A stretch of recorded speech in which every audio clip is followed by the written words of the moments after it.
அப்போது அவங்க திமுக, அண்ணா திமுக காரங்க எல்லா கல்லர்களும் சேர்ந்து அவங்க ஒரு முடிவு பண்ணுறாங்க, இதுக்கு பதிலாக நாம் யாரை கொல்றது.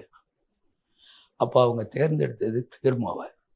அந்த பொறுப்பை ஒப்படைச்சது அது ஒரு வன்னியர். அதாவது அந்த வல்லம்படுகைன்னு ஒரு ஊர், அங்கே ஒரு பெரிய ஆள் இருந்தார், சந்திரன் சொல்லி. அவர்கிட்ட தான் அந்த பொறுப்பை ஒப்படைக்கிறாங்க. இதெல்லாம் அந்த முன்னாள் ஊராட்சி மன்ற தலைவருக்கு லேசாக தெரியுது.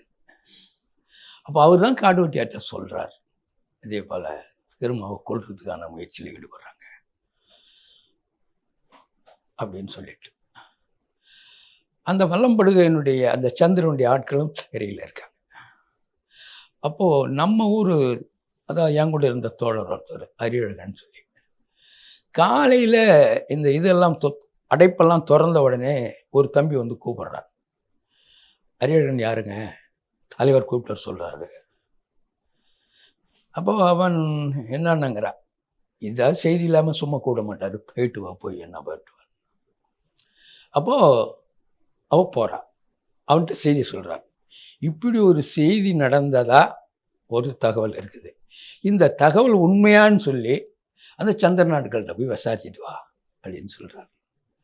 அப்புறம் இவன் போய் சிறையில் இவன் அப்புறம் போயிட்டு இவன் அப்புறம் வரவே இல்லை காலை சாப்பாட்டுக்கு. சரி, அங்கேயே சாப்பிட்டுக்கிட்டு தலைவரோட ஏதாவது பேசிகிட்டு இருப்பான்னு நாங்கள் ஒன்றும் கண்டுக்கல. அப்புறம் 1 மணிக்கு மேலே வந்தாப்புல.